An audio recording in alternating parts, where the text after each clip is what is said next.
Welcome to the Outer Realm with Michelle Desrochers and Amelia Pisano. Airing live on the United Public Radio Network, 105.3 FM in New Orleans.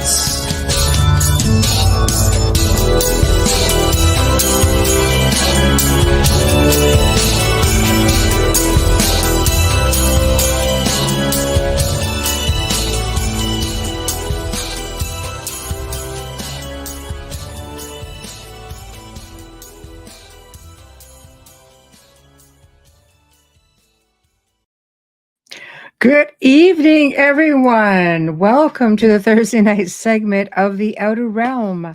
We're broadcasting live on the United Public Radio Network, UFO Paranormal Radio Network, 105.3 from the Gulf Coast and 107.7 FM from New Orleans. We're fully sponsored by the amazing people over at Folgers. Yeah, right there, Folgers, who have been a part of our journey since the very beginning. We're so grateful for you. Thank you so very much. And we definitely couldn't do it without you. We wouldn't want to do it without you. You're like part of our Outer Realm family. So thank you. Also, very grateful for Justin Snicker, aka Dr. Snick, the sonic surgeon, for his contribution of his time, his music, and his voice for the intro that you all just heard. He's an award-winning composer of Halloween horror, sci-fi, and dark wave electronic music, which can be found on all of your favorite music streaming platforms. So thank you, thank you. Also, big thank you to Steve McGinnis, the artist behind the banners and logos here at the show. Check him out on Facebook and Instagram. Does crazy Halloween stuff and horror movies, and it's just fantastic, but does phenomenal commission pieces of every type. So what's new? What's new over here at the network? Well, Amazon Alexa is what is new. So if you have Alexa, all you have to do is say, Alexa, podcast United Public Radio, and the whole thing comes up and you get to watch all the shows. Right? Isn't that cool? So tonight we welcome fellow Canadian Morgan Knudsen. I have been waiting for this because she is really a fellow paranormal researcher, and she's just wonderful, just a delightful person. You guys will know her from Haunted Hospitals and Paranormal 9/11, and she's just wonderful. So we're going to be talking paranormal, parapsychology, all this fun stuff, and she's just really going to be a lot of fun. I know Amelia's missing this and she was really looking forward to it. It's just not really been her summer so far, her year. So we're just wishing her well, and hopefully she'll be able to listen in. So I know, but hey, you guys are all chiming in. So this is great. Thank you. Thank you. Look at you guys. Dolly, hello. Make me want to break out in song all the time. So, so hello. It's been a long time since we've had like a straight up paranormal show. I mean, we get a lot of blends and mixes of different things. We get to talk about a lot of different topics, but paranormal is something that I have spent 2 decades doing, and just really have gone further away from it with the shows, and not on purpose. Just the fact is that there's been so many other people reaching out wanting to come on, and we do have a lot of people who also will message me and say, hey, can we maybe have this topic, or can you consider maybe this guest? And then we have so many authors and researchers of all walks of life messaging and saying, hey, would you be interested in this sort of topic? And I just find, like, as big as the paranormal community is, there are so many other communities, and we're very diverse here on the show. We're very fortunate that we'll do things like ancient history and ancient mysteries, history and mysteries, as well as, paranormal, parapsychology, and ufology, anything high strangeness. But it is so diverse. So tonight is a treat because it brings me back to my roots a little bit, which is the paranormal. And Morgan being, again, a fellow Canadian, and also, within the whole media field, and having a great understanding of how that all works and research and so on is really phenomenal. So I'm really anxious to hear how it all began for her, because believe me, it all begins with something or some experience, and it's so different for all of us, but it's just at the same time really, really fascinating. And without further ado, I'm going to introduce our special guest, Morgan Knudsen. Hello. Hello, how are you? I'm good. How are you? I'm good. I love Finally, we get to connect finally. We do. We do. I've really been looking forward to the show because, we see each other passing through social media. I'm like, oh, good. Glad to see she's got stuff going on. And, but I think it's wonderful. And congratulations, Blue Ant, great company. I've always loved filming with them. They've just been so easy to work with compared to others. Oh, they're spectacular, and they I've done so many shows with them over the years, and it's like, yeah, they're just a pleasure to work with. Like, they're just good people, They are. and they want to learn, which is what I really love. Like, they really care about the subject, and they want to learn, which is, for me, is great.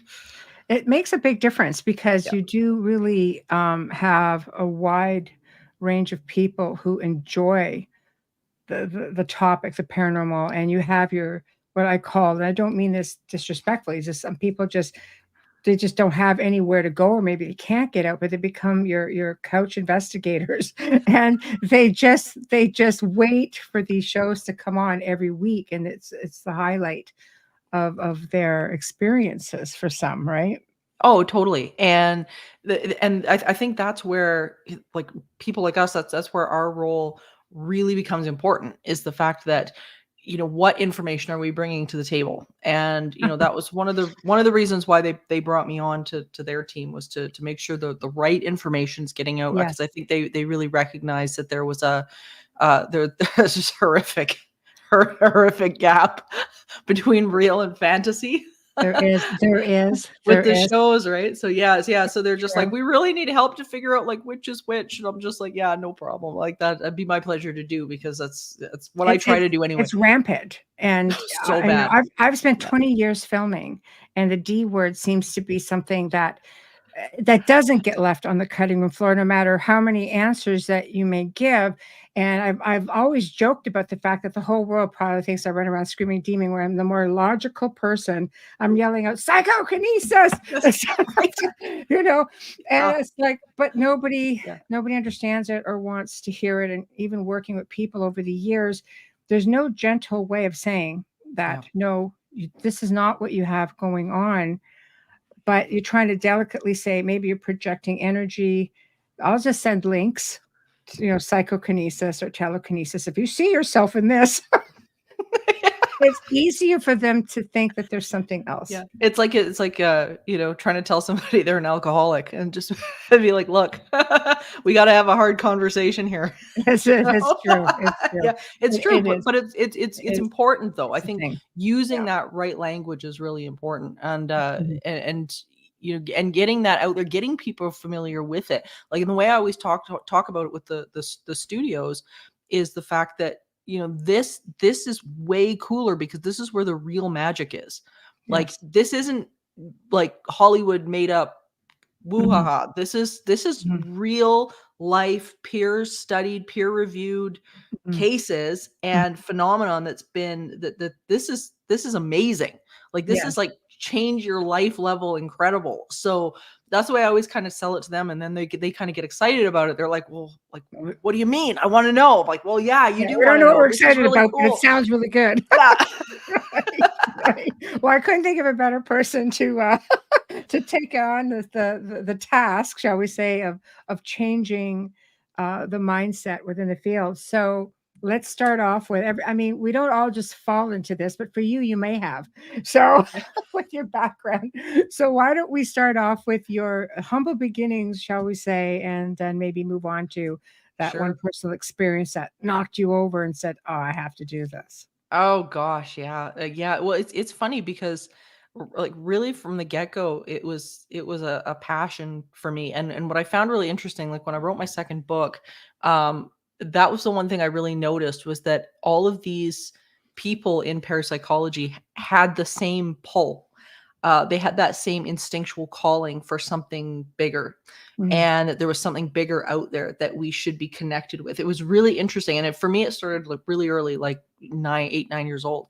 Right. And it was interesting for me because when I was going through the book and I was seeing this over and over again, I'm like, okay, this isn't an accident. Like there's, here we've got people like JB Rhine, people like Lizette Coley, people like, all these big names in parapsychology.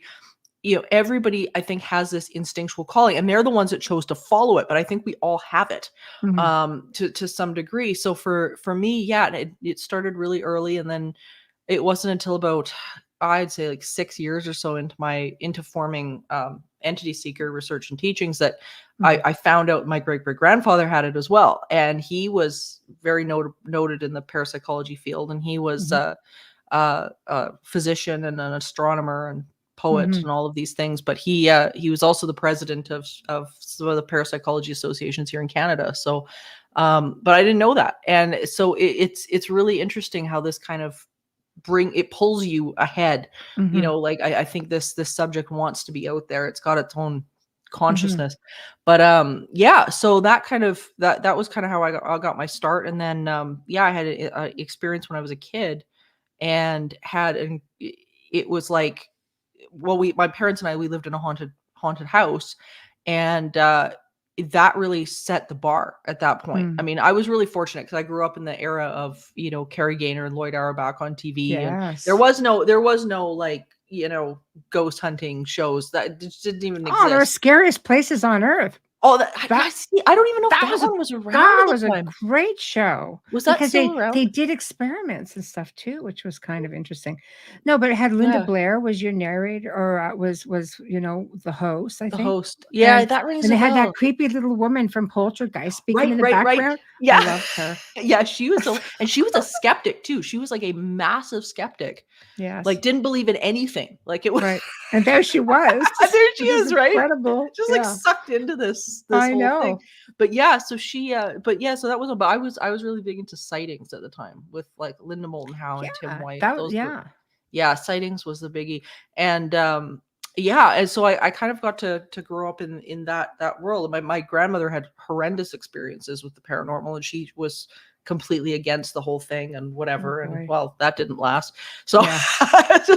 but yeah, it was crazy. So it was just one of those things. Like I was just kind of like slowly introduced to it throughout the years, but I knew that's what I wanted to do. I mean, Mhm. there was never a choice. It was just like, oh, this is it. Like Mhm. this is the thing. So, you know, Mhm. X Right. 20 Right. 20 years into the 20, almost close to 25 years into this now, but getting there. And it's That's a like, hard one.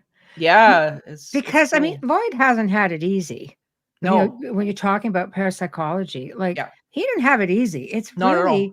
It's really difficult to, get out there and say, you know, you have to look at the logical side of everything. It's easier to just accept everything else, but you have to, as a researcher, you have to delve and you have to go through the process of elimination to see what's left. I would always say, if I come up with a question mark, I'm freaking ecstatic, Yeah, right? Just because you get to absolutely. keep going. Yeah, yeah, the question mark is what you want. It's Yes. like once you rule everything out, that's when it gets cool, because then you're like, Right. "Oh, it's not these things." You're not Right. going to bed at night going, Am I just fooling myself?" No, I'm not. Like we ruled this Right. out, and now we've got something amazing here. Tangible. Yes. Yeah. Yes. Well, it's funny because I mean, I've had, Elliot Van Dusen on the show a few times. And the first time it was on, we was just sort of like feeling our way around and, you know, and he actually was working with a family who who I had worked with. And I'm thinking, I can't find anything.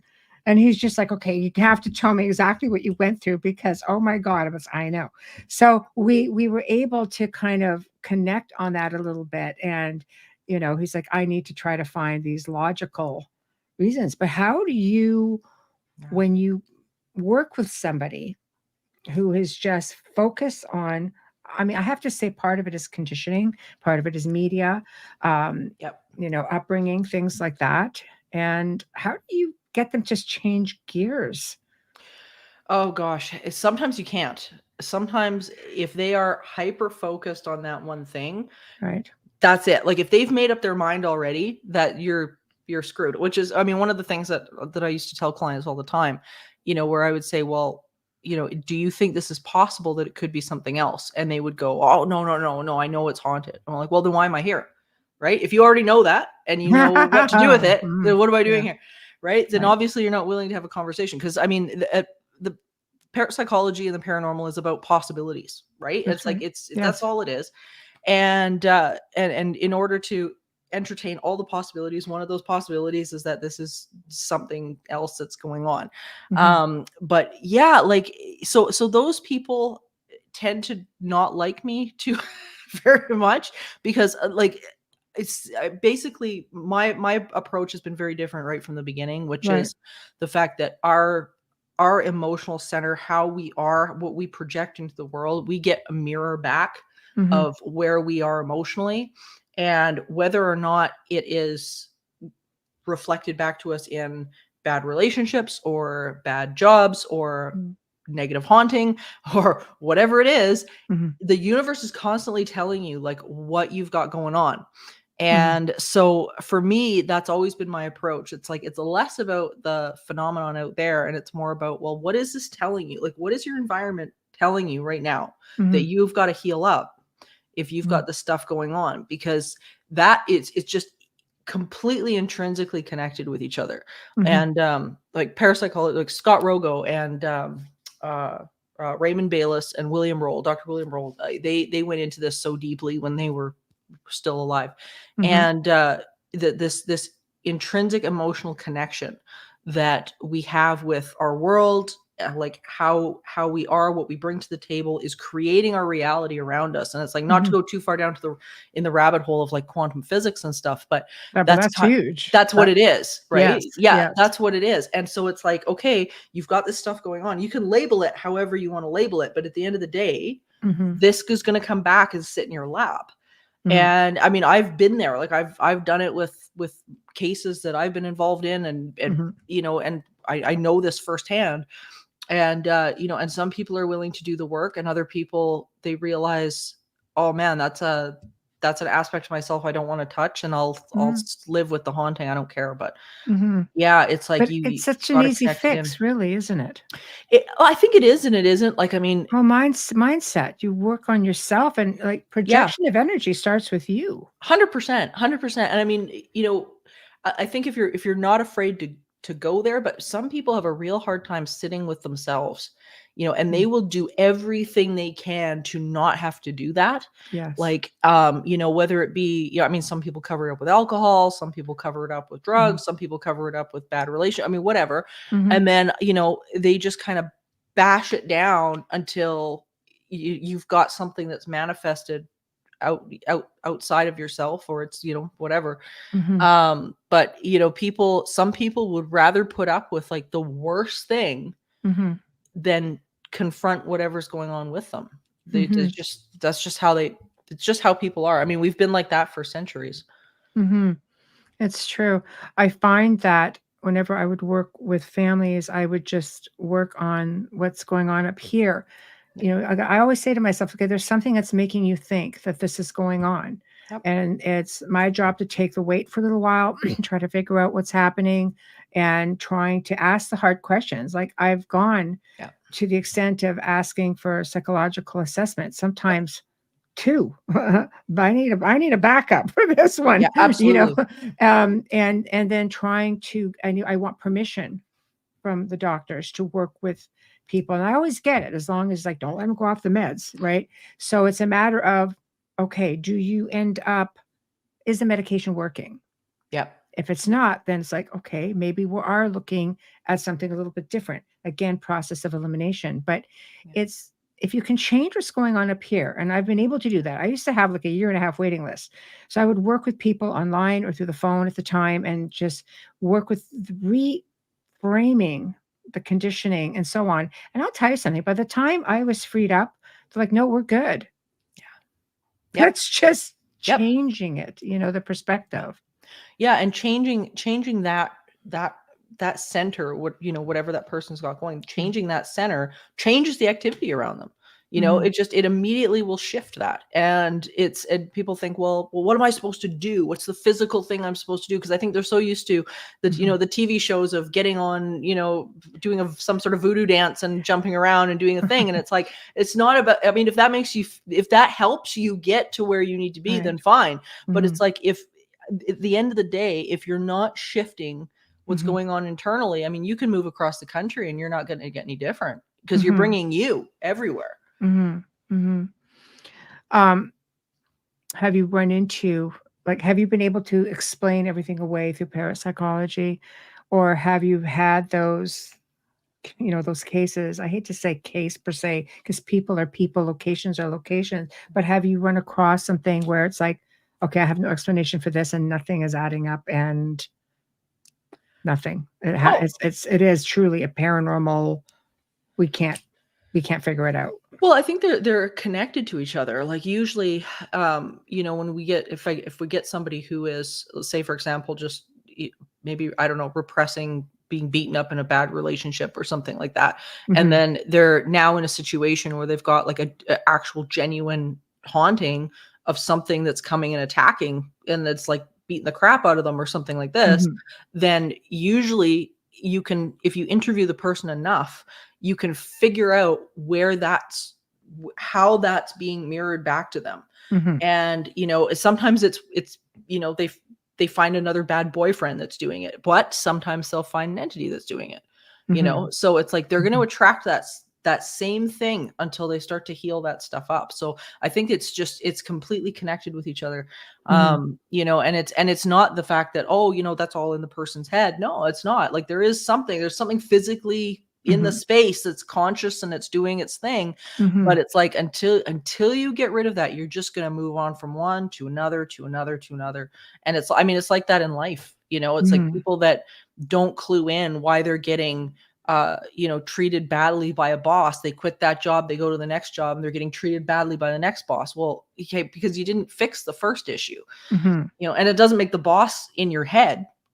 Boss isn't in your head. The boss is real, but it's like, you're just gonna keep bringing that in until you get that right. So what about moving into a problem, moving into something that's already there? Full-fledged haunting or leftover residual energy of the people who've been there before you, maybe? Yeah, well, I mean, residual energy, I mean, I mean, most people can experience that at some point.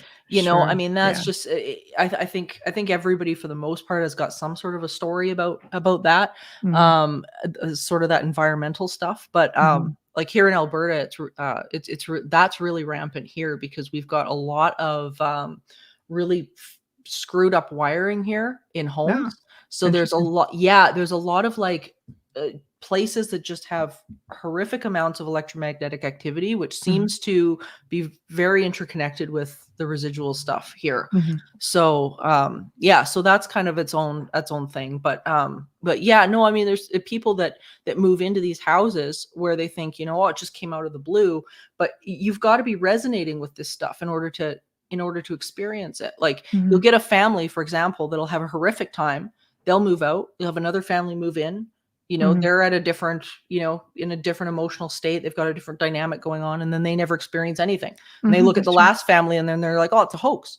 No, you're just not at the same wavelength. You're just not experiencing this stuff, right? You're not resonating with it. So it's like, even that, it's again comes back to like, okay, well, why are you resonating with this? Like, there's something going on that's keeping this in your space. Yeah. It reminds me a little bit of, I'll use the Amityville Horror, because I mean, so much of a mix of literally everything in the pot. It was unbelievable. And yet after speaking with one of the boys, and he realized that George was ex-military, may have been part of some kind of MK thing going on. Well, there is a projection and a half, I would think. So did he attract something, or did he stir up what was already there? Is his energy just clashing? Was it the perfect storm of events? Like, what was it exactly that made everything go array? Yeah. And I mean, I think that's a good example, because here you've got an area too that had some really horrific stuff going on the property. You had Yes. already that history that was kind of built up there and whatever. So I mean, whatever was there or that had been birthed from that or whatever it is, I mean, somebody that's unbalanced, you've got a lot better chance of sort of connecting in with that negative stuff if your brain's already kind of there.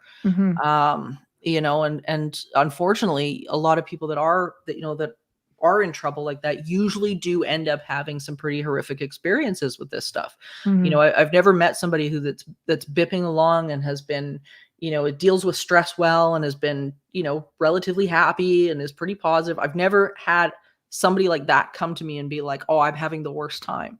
It just doesn't happen. It's always, there's always something going on with the people, like every single time. Well, I think you're going to be, it's like a double-edged sword. What came first, the chicken or the egg, that sort of thing. Are you projecting it and creating it, or are you attracting something? Are you, or both? Or both? Are you acting out because of, what you're picking up? I mean, let's face it, we're made up of energy. It's not hard for us to be affected by energy. Yep.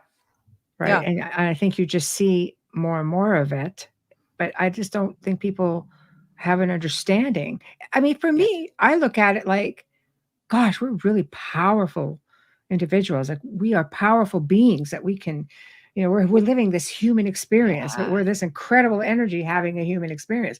Whereas people, they can't quite grasp the fact that, no, we're the powerful beings that can open and close doors and create footsteps and all this crazy stuff.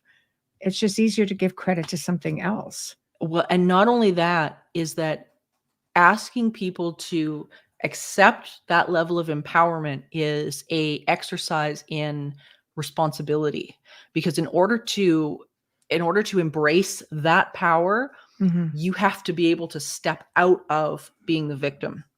And a lot of people won't do that. They're not ready to do that, because if they admit, okay, I am this spiritual being and I create my reality and I can do all these things, then it's like, oh no.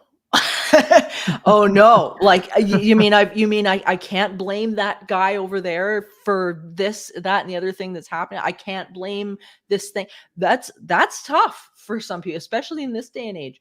Letting go of the victim mentality. It's like, yeah, now, if you embrace this, then, you've got to step into a newfound power, which is an incredible thing. It's wonderful. And like, to me, that's the core of parapsychology, is that empowerment. But people don't like change. People don't like change, and people don't like to be responsible for stuff going on when it's not right. Good right. stuff. See, I own that crap, man. If I project, I want to own that. Yeah. Well, because it gives Yes, I it did empowers you to change it, right? Like, It that's the does. thing. It empowers you to change it. But some people, man, they're just like, I don't know. I I know. want to blame Joe Blow over there. I want to blame that entity over there. And that's Now I want to be easier. that kid in Stranger Things. I will mess you all up with my I bet, energy. yeah, totally. Yeah. It's fascinating to think about it, but it's just, you know what it is? It's like the pseudoscience sort of thing is how people look at it too. And it amazes me. Maybe it's just because they don't like science. I don't know. As soon as you add that this is like, no, this is science-based. Yeah. Like, why? Yeah. Well, they don't want to mix them. No, they don't want to mix them. I think somehow, so I had this comment come up. This was a while ago, but the first show we did on my podcast, we did, or it wasn't the first show, but it was the first show that we did with Dr. Eben Alexander, who, for the audience, had an incredible near-death experience, and he wrote the book Proof of Heaven. We do regular shows with both him and Karen Newell. And I remember I think it was on Twitter, somebody came forward and was like, well, how can you have him on the show? He's a neuroscientist. I'm like, but yeah, no kidding. That's the point. That's the point. And he's just like, yeah, but this is supposed to be about the paranormal. He's just going to explain this away. And I'm like, but he had, right. Well, and he had like probably the most documented near-death experience on the planet, and where people were people were blown away by what happened, because the part of his brain that the doctors usually all the, the naysayers come forward and they're saying, oh, it's the brain was hallucinating because you're near death or whatever. Yes. But with Eben Alexander's case, that part of the brain was off. Like, it was off. It wasn't working. He was, Wow. yeah. And he had this incredible positive experience, a beautiful, beautiful experience. And, and yeah, it was like the person just couldn't reconcile the fact that it was this neuroscientist was going to be on the side of parapsychology. And I was just like, yeah, but that's how it is though. There are so many academics that are doing, I've got so many friends in academia that this is literally what they've done for 50 years. And they're not writing it off. They're actually proving that this is something that's bigger than us. This is consciousness. This is, life, survival after death. This is all of these things. But it was the idea that these two things went together, it was right? I know. Well, hey, not everybody are ready to have their minds blown like that, Yeah. But I think it's fascinating because you see articles coming up all the time. Scientists are saying, yes, they believe there's your essence leaves the body. Like, wow, it took you a while to catch up. A lot of us already know this, and I think parapsychology is part of that. But then you have actual scientists going, well, now we agree with you. Yeah. Well, I always used to joke, science kind of has this, this interesting timeline where a new idea comes out and then everybody hates it and it's wrong. And then they're like, this is crazy. And then people start advocating for it and they're like, oh yeah, we think that's what it is. And everybody's still going I don't know about that. And then all of a sudden it was their idea to start with. And now science has caught up to it. And they're like, oh yeah, well, we knew that. And it's it's every idea is like this, right? It all follows the same trajectory, but yeah, it's just, it's so silly. And that's where we're seeing now is that people are catching up and they're realizing, oh my God, this is laboratory stuff, it is huge. Yeah, it is. It's huge. Really, when you think about it, nothing is black and white. Nothing is cut and dry. And, when you see things, I believe we see all kinds of things, but I also believe that they're dimensional, interdimensional, multidimensional. There's so much more to it. And you're not going to necessarily work your way to that unless you go through the steps. Yep. Yeah, there's no elevator. No, steps for real. Steps. Yeah. There's no elevator. And there's no, it's interesting because there's no quantum leaps in this. It's and I think part of that's because we really do get shown what we're ready to see. I think we have to be ready to see it before it kind of shows up for us. And it's slower for some people and faster for other people. And everybody's kind of on a different place in the continuum. But like you were saying, I mean, just even into the interdimensional stuff, it's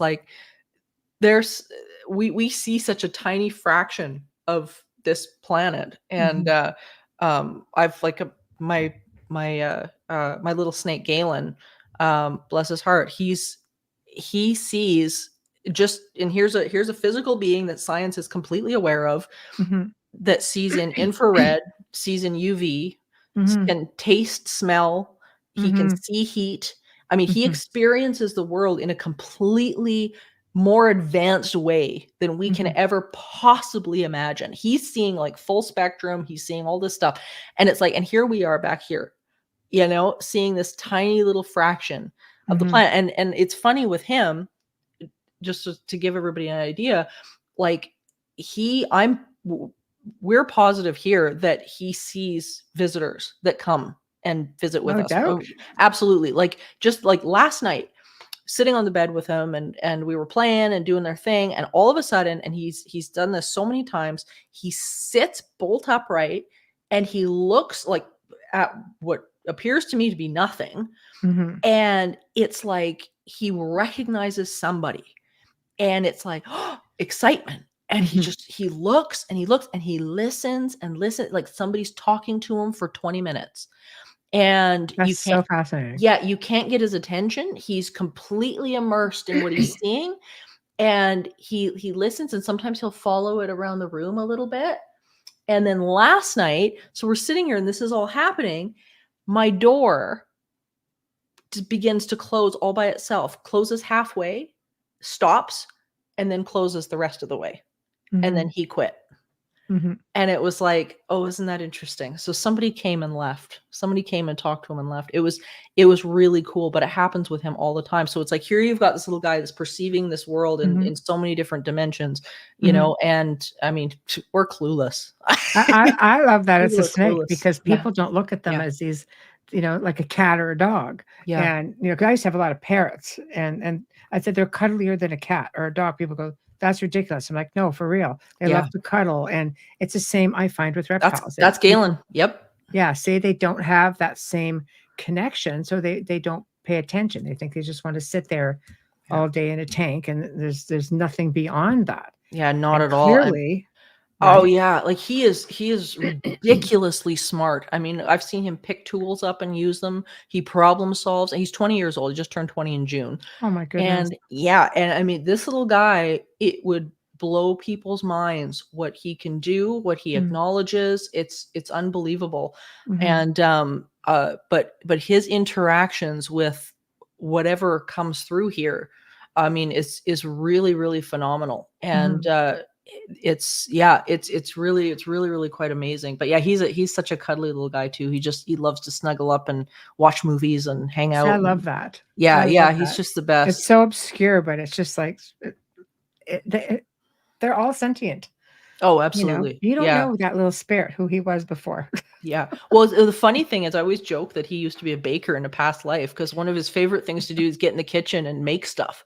And it's like, and he loves it. Like he's in there and he's learning stuff and flattening his cookies out. It's so funny. And See, I love that. yeah, he's just the funniest little guy. And it's like he's got a thing for it. Like he'll sit and watch baking shows. I'm not a cook or a baker, like at all. Like I don't have any interest in it. I'm like, no, not my thing.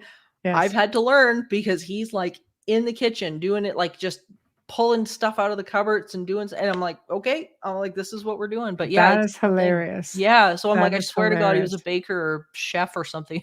That is so funny. Oh Yeah. my gosh. You need to take videos and post them when he's doing stuff like that because that's just fantastic. Yeah, I try to get photos, but it's like it's so hard because he's a handful. Yes. So it's like I think I just have to set a camera up because Yeah. it's like because I And can't just have they're video just juggling, his right? little escapades. I know. Yeah. Oh my God. That's Yeah. wonderful. Yeah, he's a doll, and but what a teacher! Like what Mhm. a teacher! Like I'll be doing something in the or be preoccupied. Like I'll have be stressed out about something or whatever, and he'll come and mom, like he'll tap me like, hey, like Mm. look over here, Aw. yeah, like he knows, he's just so in the moment and he's so connected to that consciousness But I stream. think part of that You know? and his growth is that you recognize it and you nurture it. I think that's huge with any animal, Yes. it's like when you can connect into that and they know that Mhm. you're receptive. And I mean, it's for him, it's been that way ever since he was, yay big. Mhm. But and just tons of time put in, like anywhere between 3 to 5 to 6 hours a night, Mhm. with him every night. But it's like just putting that time in and just and I think connecting into myself Mhm. and learning how to connect to myself has allowed me the connection with him Mhm. and with others as well. It's like if Mhm. we're not connected in with ourselves, we can't connect with anybody else. So Mhm. he's a teacher. Mhm. See, that's why he's here. Yeah. That's why he's here. Well, and the Yeah. funny thing is too, like, so his name, Galen, Galen was actually a Greek healer, and he was one of the first physicians. And Galen was one of the first physicians to in history to make the connection between our mind manifesting illness in our body. He was Hmm. the first guy to propose it. And then of course, the Greek symbol for healing is the snake around the That's staff. right. So That's yeah, right. yeah, That's right. Oh, yeah. wow. I love that. I love that. Um, let's talk about since we're talking about parapsychology and science and experimenting. I think this would personally make a fantastic series, but is recreating the Philip experiment or the Scole experiment. Yeah. Philip experiment was one of my absolute favorites. Right. Absolute, and it's to me that is the core of this stuff that every single investigator needs to get. And so many of the people that are coming forward that we're seeing on television, they're getting these shows and whatever, they've never heard of it, and it's like, this is it, man. Like, This is it. So can we talk a little bit about what we'll start with the Philip experiment, just so everybody, because you're right, there's not a lot of people who are even aware of it. So do you want to take it and explain to people from the parapsychology standpoint and everything else? What was it? Oh gosh, so the Philip experiment was an experiment that took place in Ontario, in Toronto, in the 1970s, and it started with a group of people from Mensa, and there were some healthcare workers and whatnot that got together, and the Toronto Society for Psychical Research, that sat down and decided they were going to create a consciousness from scratch. And they wanted to know if that was possible. So they used the Victorian era seance type settings with table tipping and Ouija boards and all sorts of things like that.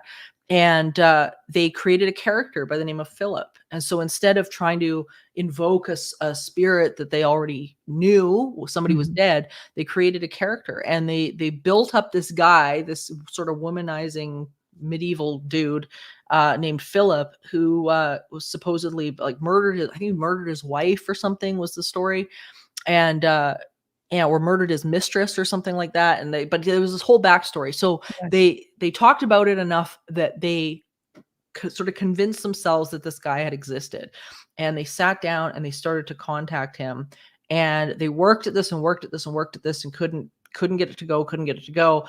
And then they realized that they had been too stoic about it. They were kind of coming to these meetings and like sitting down and focusing and whatever. And when they looked at how these seances were built back in the Victorian era, they realized that people were getting together and having fun. They were just finding joy in it. Like, they were laughing, they were talking, they were having a good time.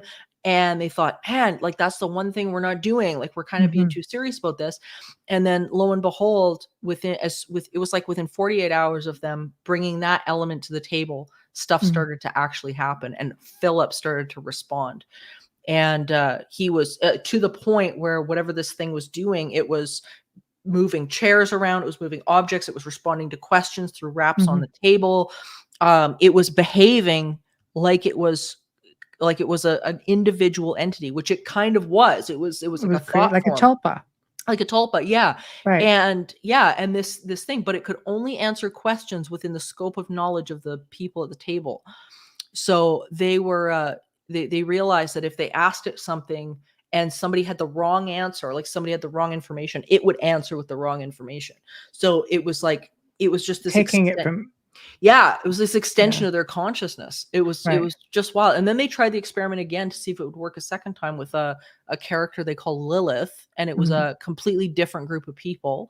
And it, lo and behold, it worked again. So it was like it was creating consciousness outside. And I think it was, to me, it's one of the premier demonstrations of how consciousness is not emergent from the brain. It's fundamental from outside. And that, to me, is the significance of the Philip experiment, is that it doesn't take the brain to produce that.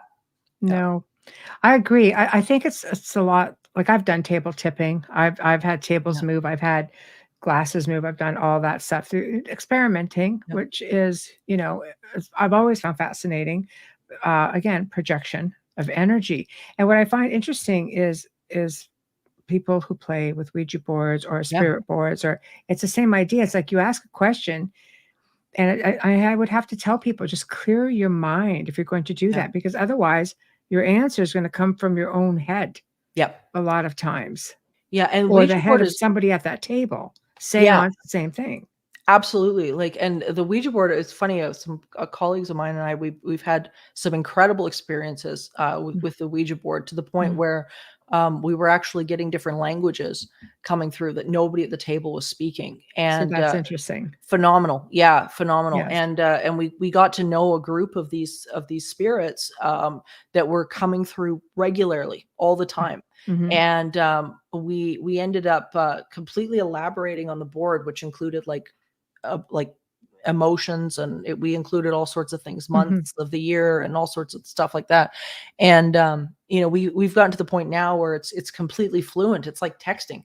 But the stuff that has come through has been phenomenal, including like I say, we had one entity that called himself M.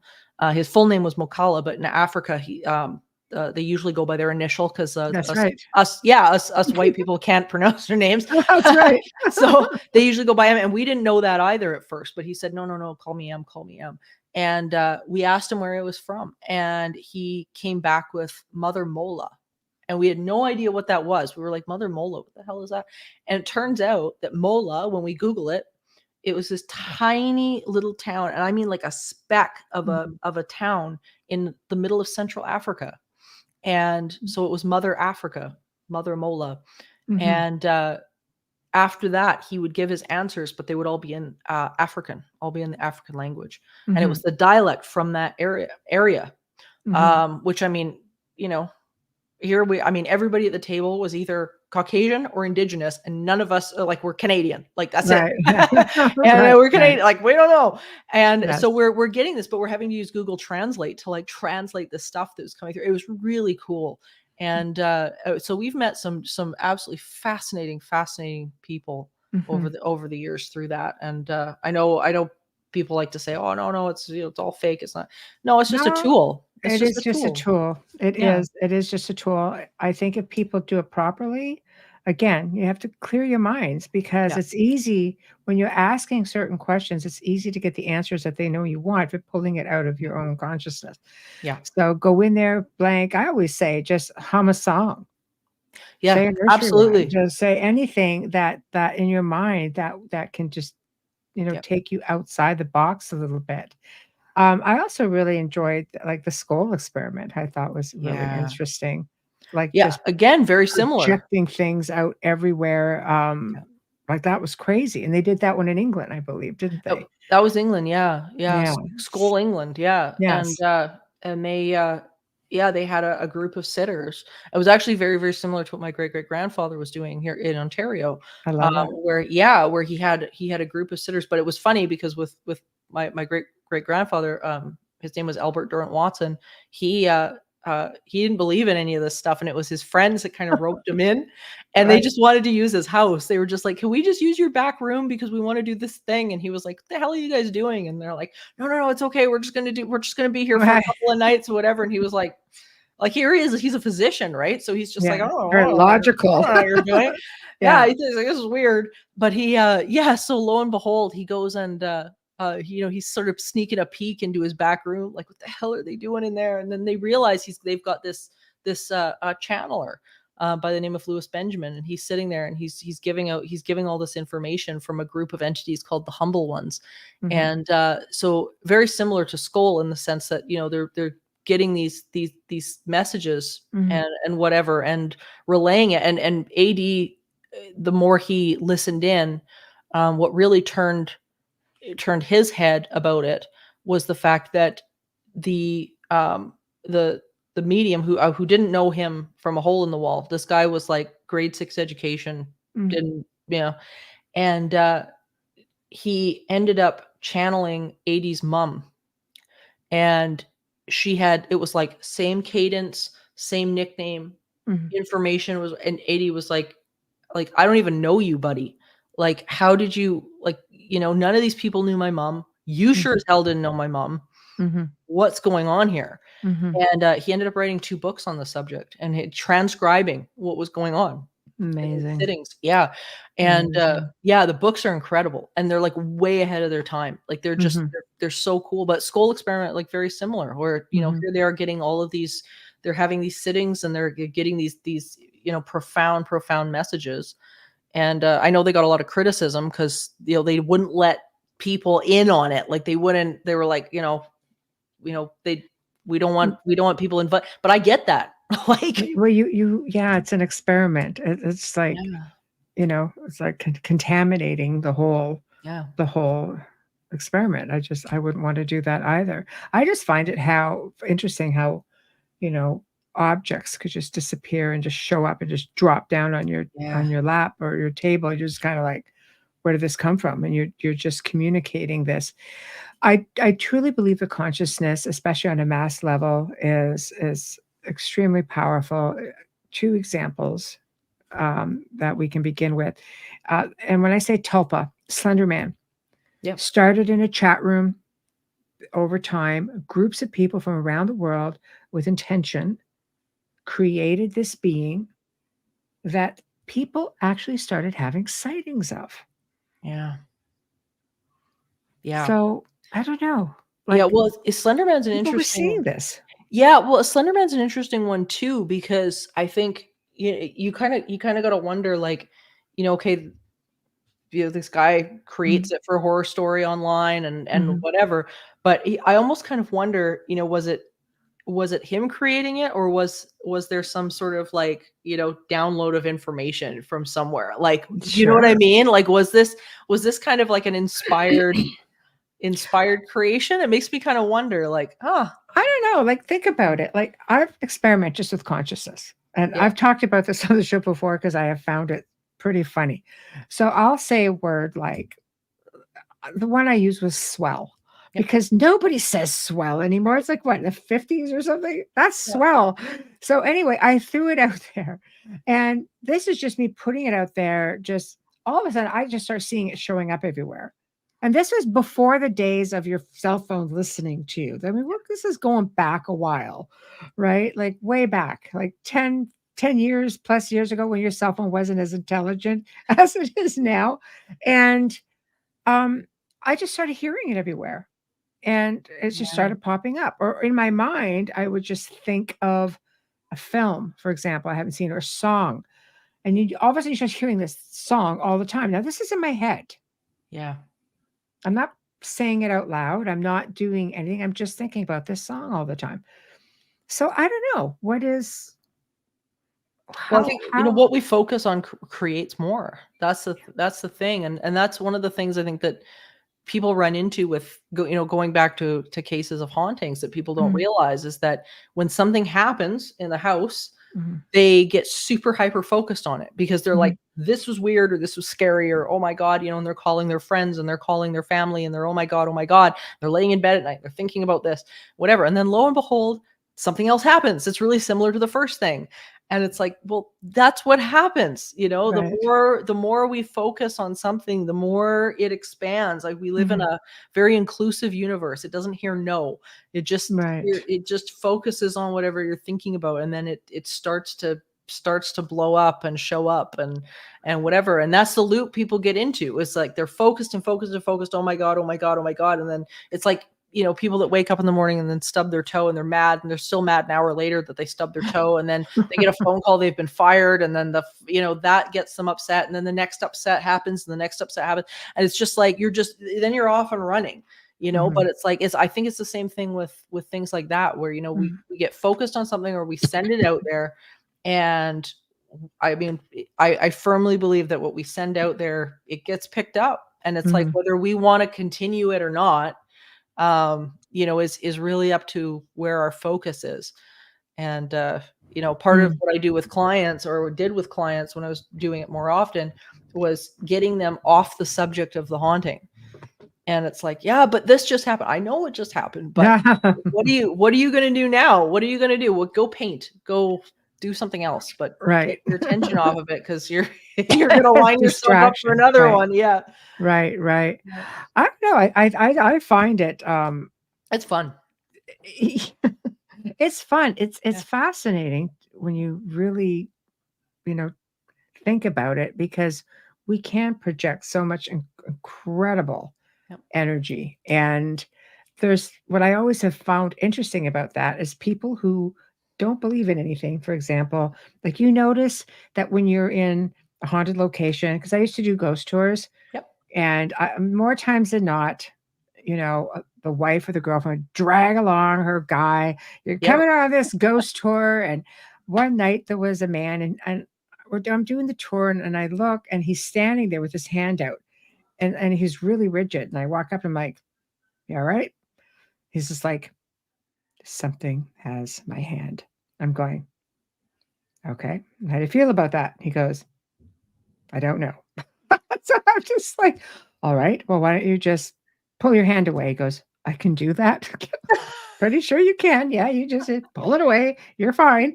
He pulls his hand back, checks it to make sure it's still there, moves his little digits around, and, and I'm just His little laughing to myself. digits. That's great. Just use his little digits, but he said it felt like a tiny little hand holding my hand, and it was Cool. part of the story that there was allegedly this little ghost child, and she was just I said, "There must have just been something about you that she liked," and he just wasn't having it, but he just said, he goes, "I don't believe in any of this stuff." So I guess where I'm going with it is, why is it that the skeptics get all the best experiences?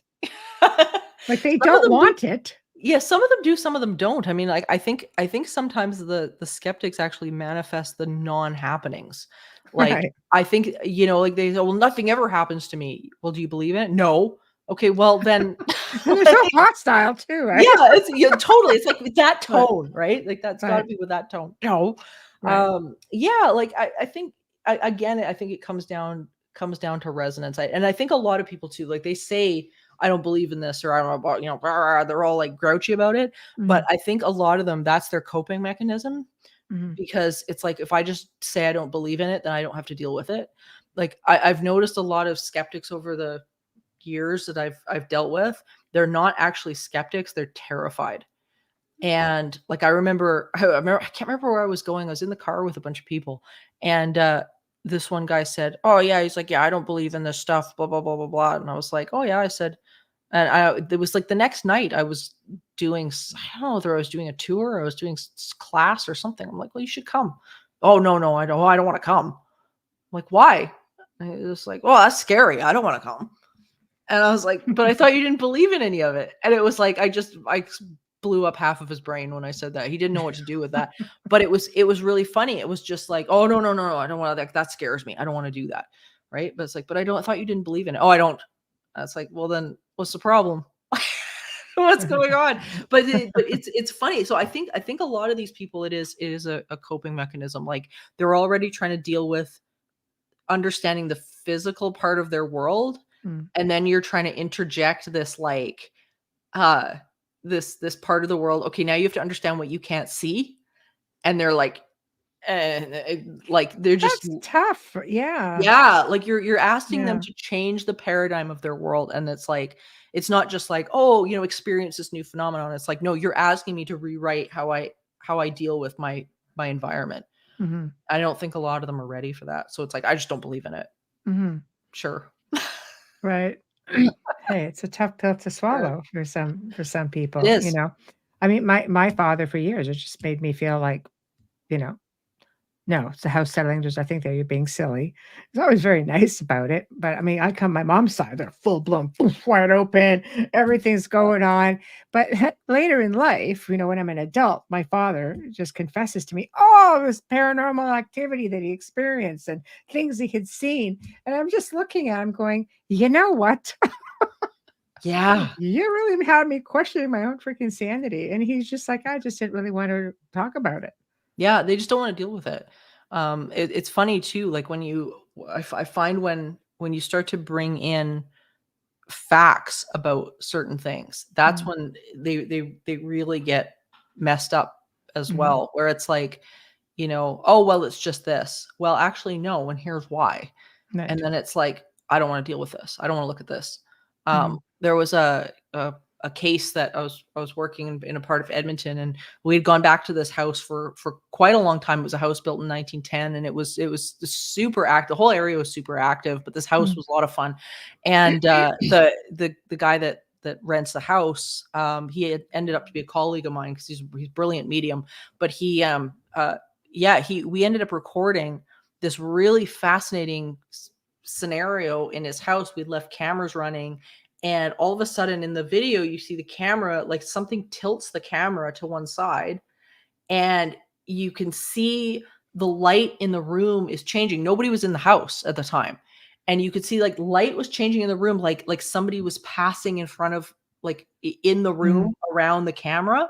And then the camera was struggling focusing. So you could tell that the light was shifting because it was like in Right. and out of Yes. focus. Yes. And then you could hear stuff moving around the kitchen. You could hear like bangs on the table or like glasses moving. You could hear like something was in the kitchen and there was huffing noises and there was all sorts of stuff going. It was a really cool video. I love that stuff. Phantom sounds are amazing. Super cool. Yeah, Yes.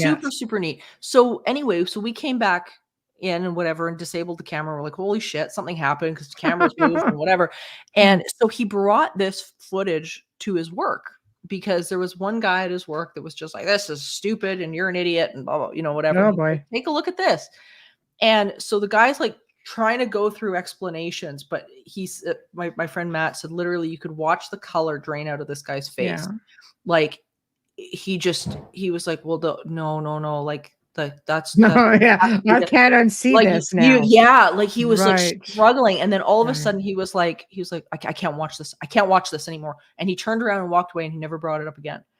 But it was like the whole time before that, I don't believe in this. I don't believe in this. But it was like Matt said you could see this guy like he was having a breakdown. Like in his body, he was having a breakdown. Because he just realized, I think, in that situation that this exists in my world.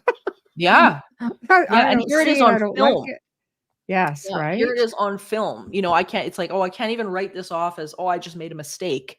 It's like, this is on camera. I'm watching this happen on camera. And it's like, that's rough for people. I've got a lot of that sort of footage and EVPs and phantom sounds and, you know, chains dragging across a hardwood floor when it's on carpet. It's like that. And people just, you know, they just can't go there. They just can't get their heads to go there. But when you think about it, it's pretty phenomenal. Yeah.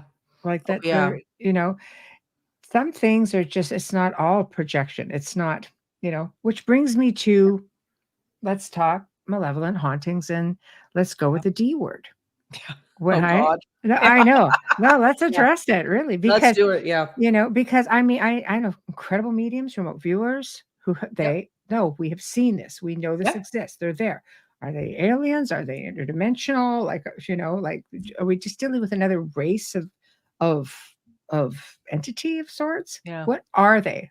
I think that's what we need to figure out is what are they? It's not necessarily a religious thing because people condition, oh, that's a demon. What is it really? Yeah, I think it's such a huge question, and I think you know different religions and different cultures have tried to address it with words like demon and words like but everybody's got a different name for it. Yeah, and like I remember when I was reading some of the remote viewing documents from the CIA when they were doing the Gateway project, and one of a very good friend of mine, Mark Soto, used to work on that. We used to work with them and worked with Robert Monroe and whatever. And they reported that when they were going into these sort of remote viewing meditation spaces, that they would run into these things sometimes. Like if they weren't in the right headspace, they would kind of run into these things and they were just like, we don't know what the hell these are. But they came to the conclusion, and I believe that they're right, is that they are some form of thought form. There's some sort of consciousness thought form that has been born out of whatever it is, similar to something like the Philip experiment, where you've got something that is now conscious. It's now responding to you. It is having interactions with you. But it's not, it wasn't a person. This was something that it operates completely differently. When I wrote my first book, Teaching the Living, my business partner, Stephanie and I, we started out our careers looking at these things because they were the cases like the Deborah Moffat cases like this that really fascinated us because we weren't so much interested in like what these things were, but because I think that we could talk to the ends of the earth, but what we think it is. Until we get there, we don't really know 100%, right? We don't know, but we can look at their behavior and the behaviors they demonstrate, and then the behaviors that the people demonstrate that that interact with them. Mhm. And so that was the approach that Stephanie and I took really, really early on. And then so a Mhm. huge part of my first book was about that, was Right. about like, okay, let's take a look at how these things are, how they interact with people, what upsets them, what makes them happy, Mhm. what Mhm. what behaviors are they demonstrating. And we came to the conclusion, we found 3 distinct personality types and Right. behavior types within these things. And once we kind of identified those, Mhm. it was really easy to be like, oh, that's what this one's doing. And then Mhm. you could like bam, bam, bam, bam, bam, predict within a upteenth of a second Right. what these things would do within a space and what would work to resolve it. Right. Um, but at but yeah, and then everybody will go, well, what is it? Well, I mean, nobody's going to know that. I mean, we can't measure these things. We Mhm. don't know. Yeah. As I say, I think the CIA got very close with the idea that this was some sort of a thought form that's now Mhm. operating independently. And because oftentimes when people describe them, Mhm. they describe something, it mirrors something that's either in the environment or that they've got going on within them. Mhm. So like for example, we look at something like the Enfield haunting. Oh, The entity yeah. pulls from the owner that was prior there, Bill, and starts bluffing as Bill. I'm Bill. I died in this chair, so on and so forth. Mhm. And it starts talking like, oh, I'm Bill. Well, that's obviously not Bill, right? Like it's clearly it's not Bill, but it's Right. like, here it is finding things in the house that it can pull from, and it's creating this. They don't create anything new, right? They're just similar to the Philip experiment. They Mhm. pull whatever's in the environment. I think it's just trying to deal with, even with people through recordings. I've got recordings. They're just growling Yeah, and just, like, communicating very animalistic. aggressively, Yeah, like very tangible, you know, yep, human words, growling, this and that. But people are seeing yeah, things, and they're being pushed, they're being shoved. yeah. Bitten. First thing that came to my mind is alien. Yeah. I mean, I think, you have your religious people who might say, "Demon, this is what it look like." You're gonna get you ufologist who goes, "Sounds like a big old reptilian to me." Like, Yep. you're getting on different ends of the spectrum again, but then you have everything in between, Yeah. and Yeah. this is one of them. And I think at the end of the day, regardless, it just comes back to consciousness. This all comes back to that overarching word. Mhm. Because that encompasses all of it. It encompasses aliens, it encompasses Bigfoot, it encompasses, I mean, no matter what it is, Mhm. it comes back to consciousness, this Mhm. sort of, outside intelligence, that, Mhm. this connection that we all have. And Mhm. like some of my biggest eye-opening experiences in the last number of years has been in the cryptozoology world, that is shifted how I view a lot of this stuff. And it's really brought me back to the sort of that fundamental word of this is all consciousness on some level that we Mhm. just don't we don't get it. Like we Me too. just don't understand. We've got so far to go. Yeah. And I think we're getting these, like, it's like the elephant in the room, and we're getting like these little pieces of the elephant, and then we're trying to draw the rest of the elephant, but we can't see it. Right. And because we can't, we're like, well, we have this like little bit of it looks like a trunk, but I don't know what this is. Maybe this is a tail. I don't know. But and so then we're trying to draw the rest of it. And I think that's kind of what's going on. Yes, I think it's one of those things that, we may never get, because consciousness is a pretty big thing. We can make a lot of assumptions. Huge. It's one thing, like, because, I've all the interviews I've done over the decades, it's just like, "Well, what are your thoughts on this?" I'm like, "I'll let you know when I get there." Yeah. I don't even wanna take a guess because it could be I could be so far out Yeah. of the ballpark with it that there is no tangible answer, I think, because it's different for everyone. Well, yeah, and that's the thing. And because everybody is creating their own reality, it is different for Right. everyone, right? Like we're I never know. ever The going to be $1,000,000 just won't show up though, Morgan. right. I just, yeah, Yes, it's right. such a huge, it's such a huge thing. And that's the damn thing. Like, I mean, Dean Radin demonstrated it so brilliantly with the double slit experiment with, in physics, where as soon as you you've got these light rays that are in particles and waves and whatever. And then if you look at them, it'll turn into like either one or the other. Like it's just, that observation, that active observation, depending on what your perception of it is and Right. what your intention is, will alter the That's true. experiment. Right. That's So right. it's like, even the people that, and he's at the point now at the Institute of Noetic Science. This is funny, where he can't be a part of the experiment anymore because he's so conditioned now to seeing the one thing that he's screwing the experiment up. So he can't be Oh. he can't be in the room anymore. But yeah, like this is kind of, I think, the it's a microcosm of the macro problem that we're kind of facing, where everybody's walking into these situations and perceiving Right. wherever they're at, Right. and then saying, but that was my experience. And then you've got people going, well, no, you're wrong. Well, because my experience was this. And it's like, yeah, but that's not how this works though. No. So No. it's tough. I used to I taught in post-secondary for years. I was teaching parapsychology in the social work and psychology programs of a couple of colleges. And it was always so interesting to me because we'd have students come in from all over the world. We had students from that were indigenous. We had some from Haiti. We had from they're all over the place. And Right. every single one of them, of course, had a different color of what this was supposed to look like, right? Like, oh, it's a curse and, or voodoo, or this is this or that or whatever. Everybody's describing the same phenomenon, but they're all just, having these different experiences. And they would fight in the classroom, no, that's what it is. Cause that's what I experienced. And it's like, I have no doubt that that's what you experienced because that's where your foundation is. So it's like, you're going to create it. Like if that's where you're at, you're going to create it. Well, there are people who teach you how to manifest, Yeah. how to manifest your reality. Yep. Do you think we're in a matrix? Yeah, man. I have to ask because yeah. yeah. Yeah, I think there's something to that. I don't know if I don't know if I necessarily believe it's like all binary code and machines like like Neo, or Yes, anything. yes. Not to But that extreme, not but to that extreme. But yeah. I definitely think that when we die, we wake up from this. I think Yes.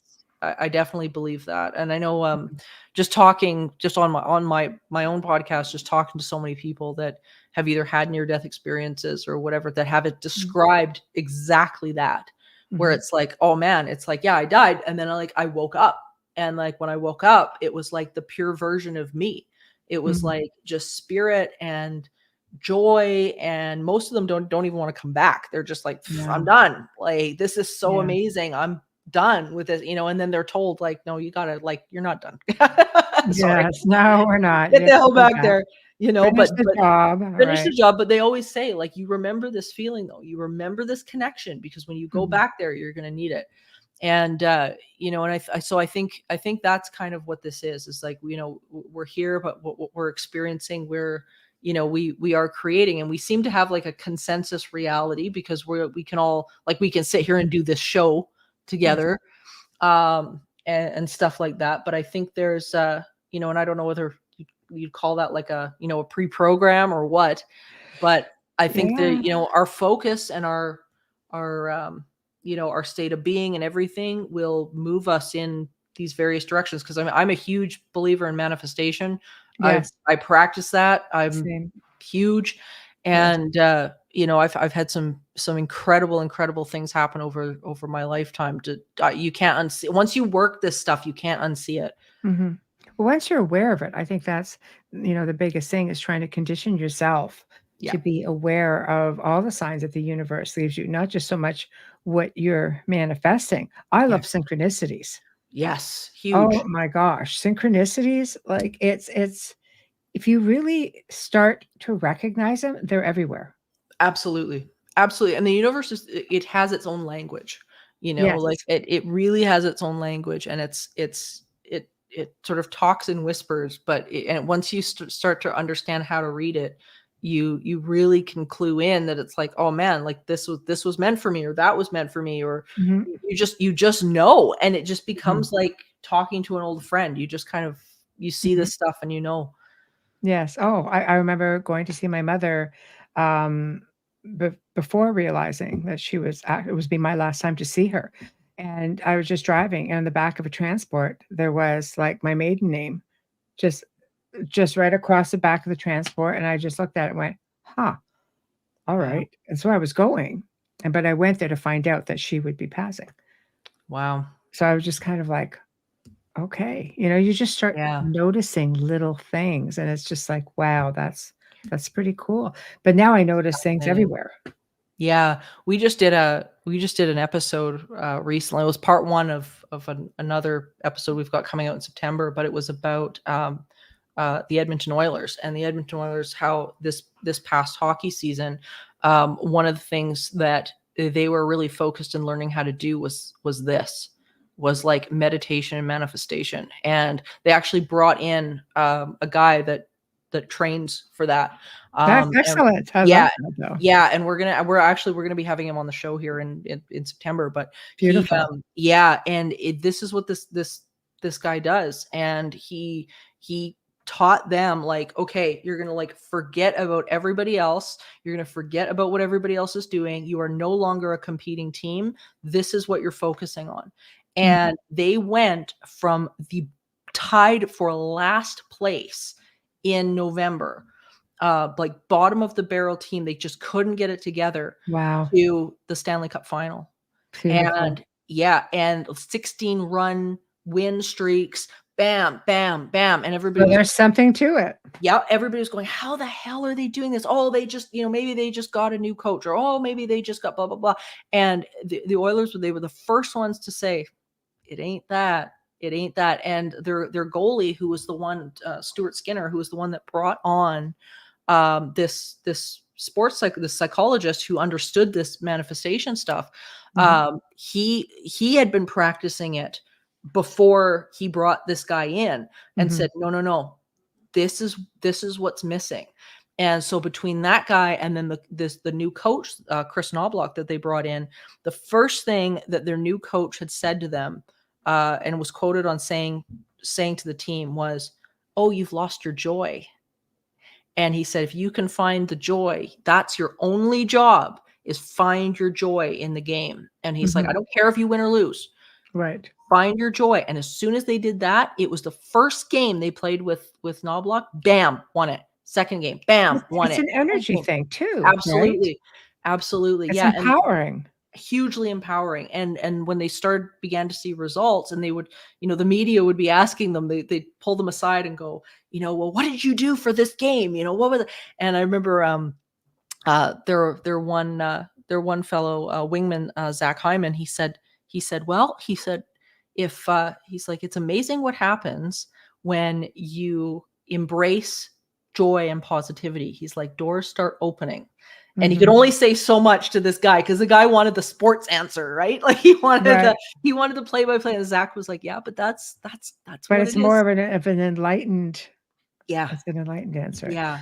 I think that's the answer. I mean, if you could put that thought form into the collective consciousness, can you imagine where we would be at today instead of where we're really at today? Yeah. I mean, that's the thing, I think, with everything that's going on in the world right now, is that people are really going to have to make a choice, where it's like, do you want to be right, or do you want to be happy? And the majority of people will be like, yeah, but I'm right. And it's like, yeah, you could be. But at the end of the day, what is it? What is going to get you really what you want out of this life experience? Not out of the thing that you're angry about, but out of this life experience. What is it? And it's appreciation, it's joy, it's all the things that people consider success. Gratitude, every day. Appreciation. Yes. All of those things. And it's like, people are, and you see a lot, there's some groups of people right now that are they are angry as all hell. And they, who knows, maybe they're right. I don't know. But it's like, are you enjoying, are you having a good life right now though? Like, is this the legacy you're going for? I don't know. And how many people don't participate in life? Yeah. They just checked out. Yes. They're just, existing. They're just going through the motions. They stop participating. And I think you have to be a participant in life because it's just like a Yeah. hamster in a wheel, other than that, and that's not good for your psyche at all. Yeah. It's like I mean, it's being, hard. yeah, you have to choose to be as Dr. Phil says, the star in your own life, right? Like, Exactly. you Yeah. have to choose to star in your own life. And I think that's so true. And Mm. people that think, well, I'm just not going to play the game. Yeah, but you're in the game though. You are playing, and You like have not no participate. choice. You're Yeah, here. yeah, like not Right. participating is Yes. also a way to play the game. You can. Yes. I wouldn't advise it, but Right. it's like, Right. you might want to have a strategy for moving through this world. I Mhm. had a friend, of gosh, it was about 38 years. We ended up, not completely losing the friendship, but it was a large chunk of it because she was very, very, very, very hung up on just every cause was her new cause. And Mhm. if I wasn't on board with the cause, then what the hell was wrong with me, and whatever. And it Oh. was like, yeah, and it got to the point where, like, I don't think she could figure me out because Mm. she wanted that re- that argument, that relation, and I'm not willing to go there. Right. And I think, you can sit and just learn to just be, because Mhm. like that type of stuff, you want to attract something negative, be in that headspace and see where it gets you, because I guarantee you, whether it shows up in a paranormal form or whether Mhm. it shows up in the rest of your life through anxiety or upset or anger or ruining Which your can in relationships. turn bring Yep, in something else, right? Like, 100%. put a bullseye on your back that way. Absolutely. Yeah, You know, absolutely. it's what you put out comes back to you. Every time. Every Yeah. single time.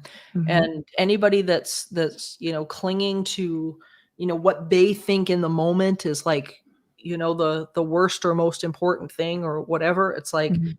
you know, I think people, especially in this day and age, like, they really need to look around them and start evaluating where it's getting them at this Mhm. point, right? Like, is it Mhm. is it helping? Is it kind to yourself? Is it kind to your children? Is it kind, like, what are you getting out of being that angry, Mhm. right? Like, at what point are you gonna, can you look around and start seeing that appreciation and writing that gratitude list?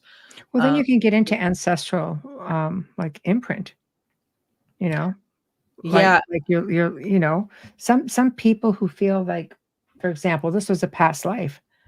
Well, maybe it's just part of like DNA imprinting, it's in your DNA, it's from your great-grandfather, who had this fear of this because he was in the war. So you have, yeah. like, I think emotionally, if it's a strong enough emotion, it will imprint into your physical, and then I think that gets passed down. Some people might call that karmic as well. No. But then that's your job. Then you got to heal that, right? Like, Yeah. and I think, Well, because somebody does. somebody does. Yeah. Yeah, like, I mean, at that Yes. point in time, it's you have to make that decision, right? Like, we're Mhm. we're creating all this stuff in our experience, and we get to choose. Like, that's the great thing about growing up and being an adult. Like, we're not responsible for the stuff Mhm. that happens to us as a kid, but we can do something about it now. So Mm. it's like, how do we choose to move through this world? Mhm. And I think a lot of people aren't making that conscious decision, right? They're allowing all this external stuff to Mhm. dictate how they're going to feel and how Mhm. they're going to move through the world. You can observe something that is not fun, Mhm. and what you would inherently think would be negative, and observe it, and then put it down Mhm. and find your inner peace and act from that space. Why Mhm. do you have to act from an angry space? You're the weakest. You are the weakest when you are the most angry. Mhm. Well, we don't have control over what's happening in the world, No. but what we do have control over is how we handle it. Absolutely. Yeah. And That's it's like, probably all we have control over. yeah, we and how, deciding how, with what energy are we going to respond to it. Mhm. Like, I think back to, conflicts or whichever that I've had with, people over the years, somebody who's like, really, really mad or like really upset and, maybe over nothing, I don't know, but like somebody that's really pissed off and, they're yelling or whatever. And it's like, yeah, I have the choice that I could turn around and get yelly. Like, I could get yelly right back at them. I can get in their face. I could, like just, yeah, I mean, I could take that approach, but it's like, I think you hit this point where you realize that there's nothing, when you realize that you're impacting and creating your reality as you go, you start to realize that nothing that's going on outside is worth wrecking that inner center. Like, and once you can kind of become that observer and not pick that stuff up, then you can act from a clearer place. You can act from a place of intuition. You can act from a place of inspiration. Doesn't mean you don't have to do anything about it. Like if you feel like, man, I think I can change this situation, then great. But do it from a place of alignment. Don't do it from a place of fear or anxiety or frustration or whatever, because you're not going to get anywhere. Well, I think I completely agree with you on that. And I think people need to talk more, because what people don't realize is if you don't resolve it here, you might just have to come back and resolve it again, or your children or grandchildren, or like it's going to be ongoing. You have to resolve it. And people don't talk to each other anymore. No, They they talk don't. at each other. Yeah. And talking to each other, you're lucky if you can have somebody that will come up to you and say, hey, this really bothers me, and have a conversation. Everybody's too offended all the time. Yeah, and that's one of the worst things Yes. that I think's going on right now in society is this I'm offended and I'm a victim thing. To me, it's one of the most destructive things that people can be doing, especially for their own pure greedy state of happiness. Because as soon as you do that, you're abdicating your power. Immediately, you are abdicating your power. You have grossly offended me. Well, there you go. You've just abdicated your power to somebody you probably don't even know. Like half the time it's somebody on Facebook that you're never ever going to see again. And it's like here you've again sort of goes back to the first conversation that we were having about this, this people with having these negative hauntings that are kind of in this victim mentality they don't want to get out of. It's like they mistake that for feeling powerful. And it's a really, really critical error, because they are abdicating their power. They think they're more powerful. They think that they're sitting there But it's going, easy to be that way when you're behind a computer screen and you're not directly in front of somebody. absolutely, It's easy yeah. to be hurtful, or it might be the only opportunity they have to lash out if they've got something going on in their own lives. But in doing so, do you feel they're changing the dynamics of this on a conscious level? Yeah, it's interesting. Like I know a number of people that run the Global Consciousness Project, which for the audience is a number of random number generators that people have been monitoring over the years. And every time there's an emotional event, it triggers these random number generators, and you can Crazy. actually kind of see. Yeah, it's really cool. They Yeah. tried it at Burning Man. They when I want to say they did it with I think they did it with the Queen's funeral. But there was anyway throughout history they've watched. The 9/11 was another one that they watched, Right. and they saw these spikes. So it's kind of interesting, but it seems to be like high emotionally impacted events that are really shifting it on that sort of global level. But I think just on an individual level for people, I think they're kind of the contrast that people that are aware and can sort of step out of this and sort of look at it from a little bit more of a observer perspective. They're sort of the contrast that's causing us to ask the question, how do I want to respond to the world in this?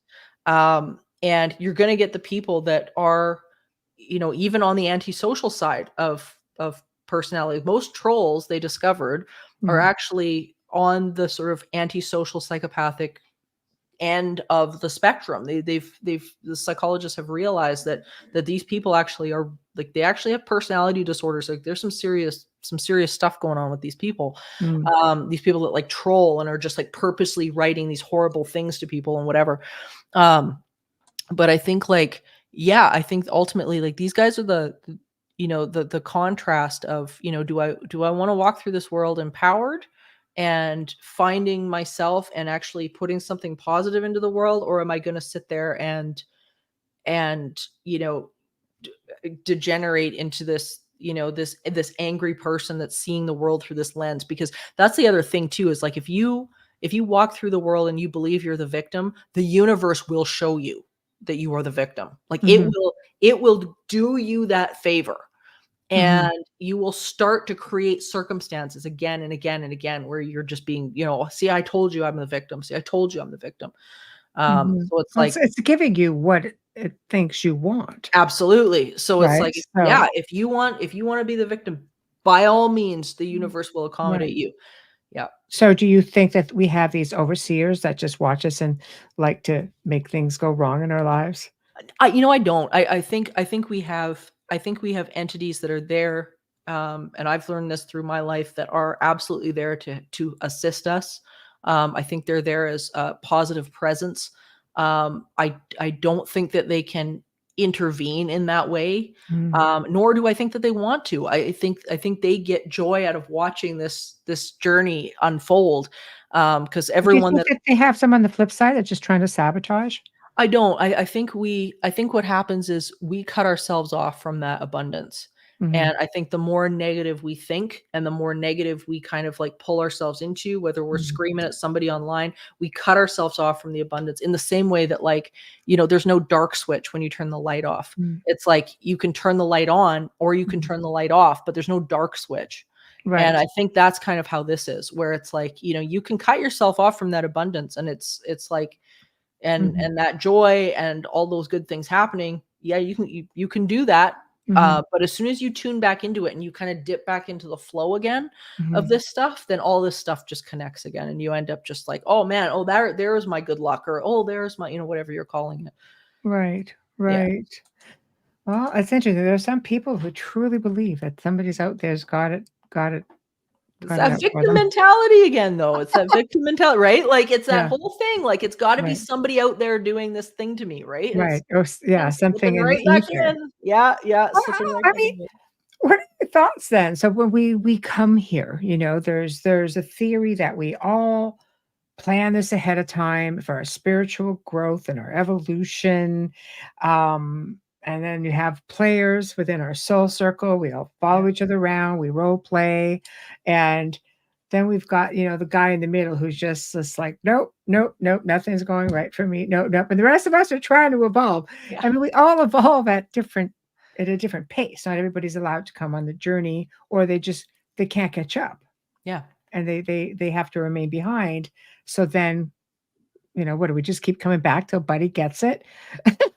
It's just like he Yeah, like catches I up. don't know. I mean, I think sometimes I kind of wonder if, people just, when we're in non-physical, if some of those people sign up to be the villain, right? Mhm. Like it kind of makes me wonder, like, well, I'm going to test you. Like they often say that, your soulmate per se might not be your lover. It No, it might might, be yeah, yeah, it might be like anger. your worst enemy, right? Like, Oh, and yeah, then that you're just yeah, bam, yeah, and yeah, and it's like this the person is teacher, a teacher. They're designed to like teach you right, what you're supposed to understand. So, right. um, That bad yeah. breakup, is just, Yeah, it's like yeah. you get to choose what you want from it. I always like the analogy, that you can have have a bad breakup, and you either get the lesson or you don't, but either way you're paying the tuition. And it's like, well, are you paying the tuition? Are you going to get nothing? Or are you going to Right, get something from the fact that you just paid this tuition and now you get something from it? And then again, mhm, it's like that's kind of the decision that you get to make is, right, do I pay that tuition for nothing, or, was it worth it? right. Yeah, That's a tough one. it That's a tough is. one because people can't get their head around that. It's hard enough to get people to get their head around life. I'm just trying to make it through, their journey, but Yeah, you're coming at them from different sides and saying, "Oh, no, do it this way. Yeah. People are just like, no, the condition. We're conditioned for A, B, and C. Religion, education, just your upbringing, your job. It's just very regimented. But yet you look at countries, and I'll use China as an example, just Yeah. because they do teach meditation Yep. to their children from the time they're very young in school. Why don't we have anything like that? Yeah, I think it's coming. Like there's been a number of programs over the years that that I've seen, like where students and stuff, they're trying to implement meditation, and there's a number of police forces as well that are implementing meditation now. Mhm. And interestingly enough, like they found that the violence in the schools that have been through these courses goes way down. Like Mhm. the test scoring and stuff goes way up, and the violence and stuff goes way down.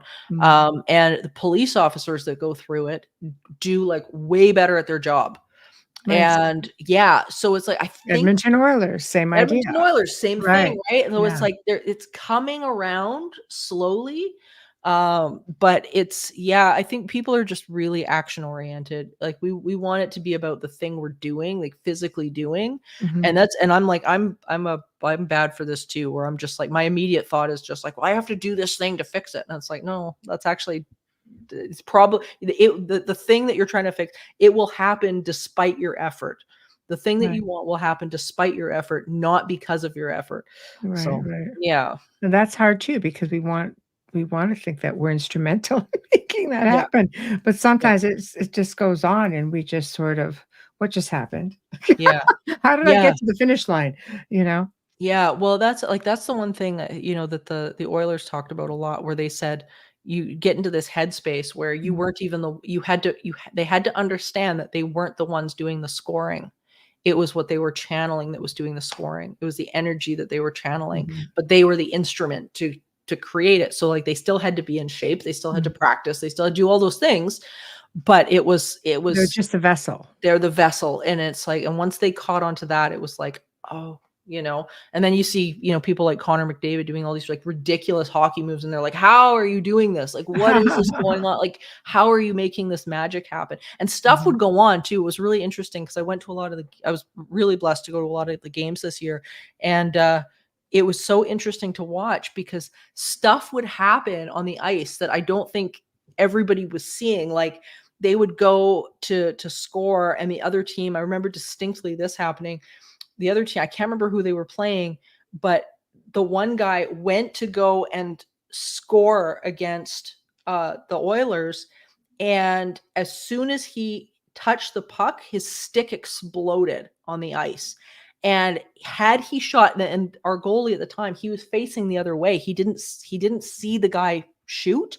Right. Had the guy shot and hit that, he would have scored. Like, there's no question he would have scored, but his stick shattered in the middle of the ice, and he had to zip off the ice and go get another stick. But it was like, what just happened? That's Like, power. did Right? everybody just see this happen? This stick Right. just blew up. It was, Right. yeah, it was really, really, it was wild. It was Mm. really, really wild. We had another player this year, with the Oilers, who's always been very, very controversial, Corey Perry. And he's hands down one of my favorite human beings. And he has a distinct set of manifestation rituals that he does for everything. Mhm. And people would often film him. They'd see him off the rink, like doing these different rituals. And they were like, oh, Corey Perry's crazy, right? And it was like, Mhm. oh, I know exactly what he's doing. And he Mhm. had to teach that part to the Oilers as well. He was like, no, let me show you the physical ritual part of how you Mhm. create this. And it was the coolest thing. Well, they have the last laugh right now. Yeah. I think for Yeah. those. Wayne Yeah. says the Toronto Maple Leafs used pyramid power in the '70s to channel the energy for those, but they Absolutely. were still a lousy team. Yeah.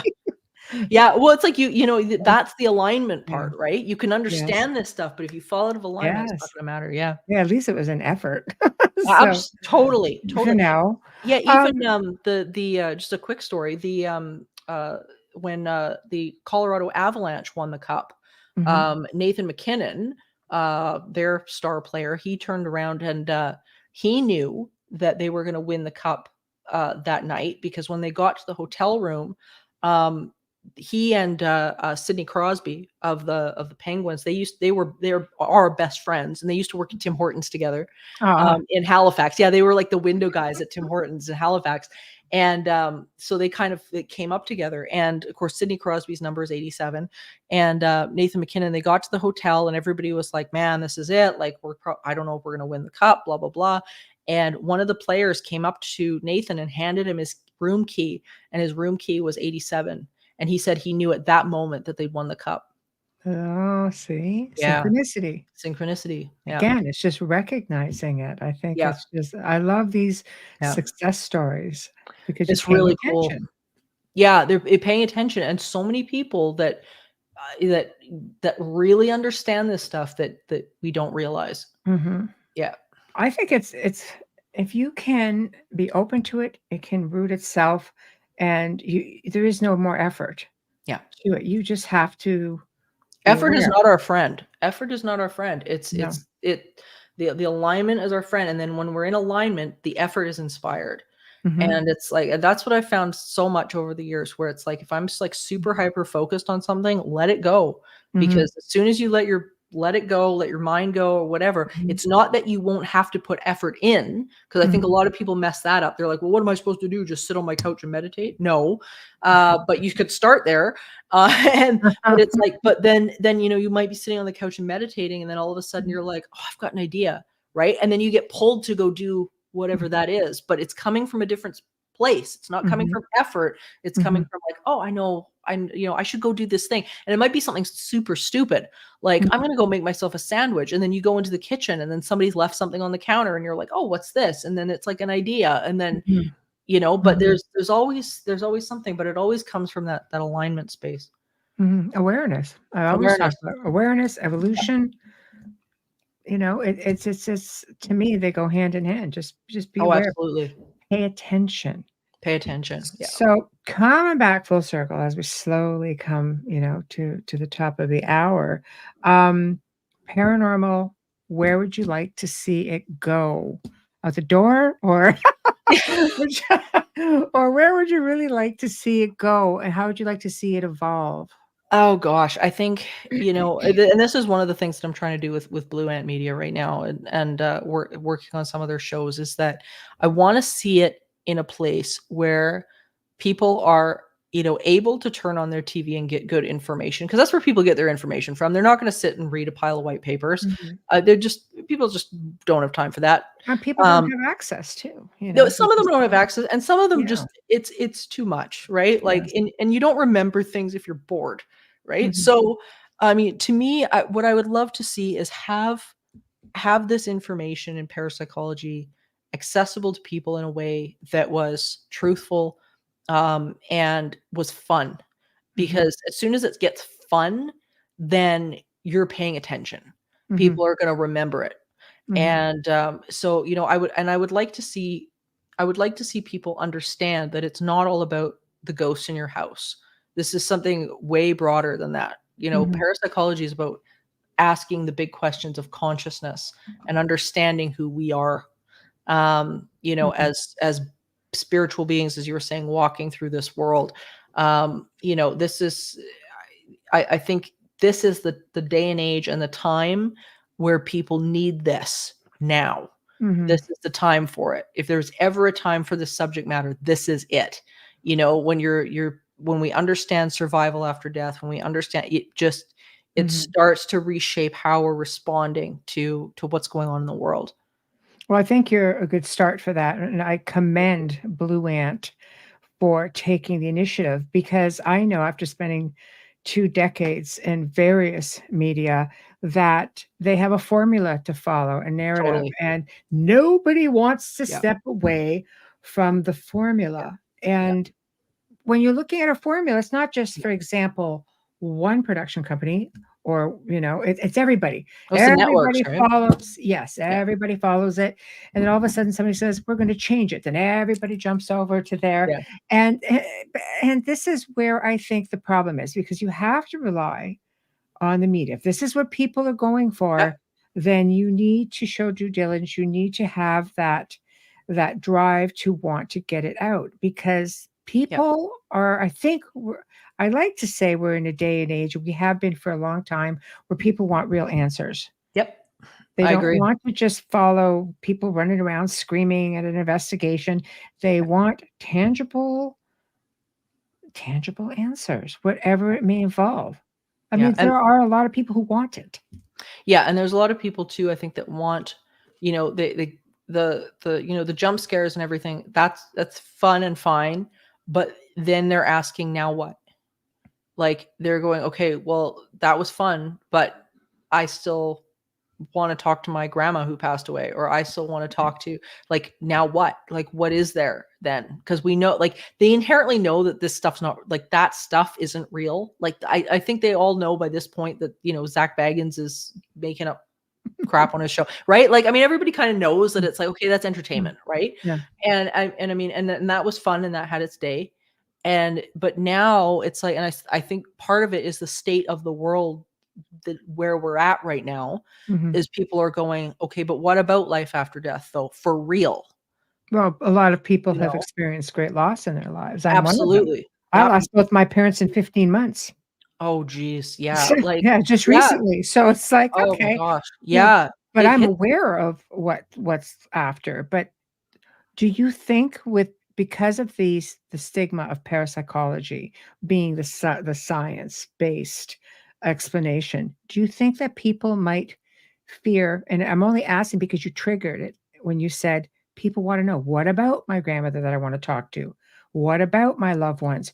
Do you think beyond questioning mortality, do you think that they won't find it, or they're afraid they won't find it if everything is science-based? Yeah, I think they're afraid. I think they think that science is there to debunk it Okay. somehow. That Yeah. it's um that well, science means that, and part of that is science, like the scientists themselves. Part of it's their fault, Right. because you've got a lot of people that are swinging the hammer of scientism Mhm. in like a absolute hammer of Thor.